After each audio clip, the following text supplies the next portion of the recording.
We then tried it again, knowing that we had learned everything we needed to know the first time, and it failed. We happened to meet you at that point in time. We were down with our fulfillment company, and that was, the beginning of a $200 million run.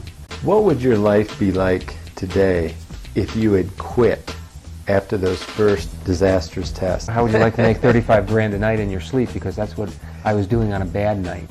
And on a good night, I was making a couple $100 grand a night. My wife wanted this farm. I just wrote a check to buy the farm. My wife wanted a Lexus. I got a Lexus. Life changes tremendously when you have money. And I'll give you an example. People who need help, you can help. When you want to make a business decision, you want to buy a company, you can buy a company. Time changes. Your kids can go and do what they want to do. I haven't changed much as far as my values or anything else. It's just my ability to touch other people's lives has changed tremendously. Products don't sell themselves. Isn't it more about the unique selling proposition?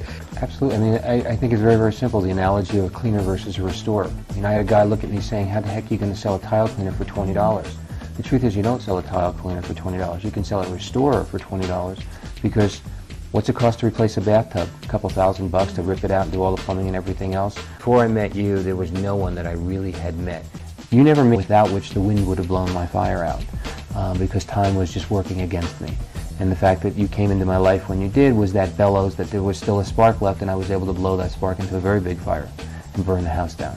The reality is I did. We've worked really well together for many, many years, and I will give a recommendation to you, one of the best, if not the best out there, if not the only person out there that will hold your hand when it's appropriate and kick you in the butt when you need it and tell you what's real and what's not real. You can't give up and you can't quit when you fail the first time. It's one of those things that when you sit down and look at what you do, you're a fool to try it alone. This is an industry that will eat you up and spit you out no matter how tough you are, and I'm a pretty tough guy when it comes to business. It was eating me up, and the reality is I was about to quit till I met you. I'm the example of tried it before I met you, and I failed twice before I met you. There's a lot to know about the industry. We learned it. It's not that difficult. Most of it's common sense, but not a lot of people have common sense.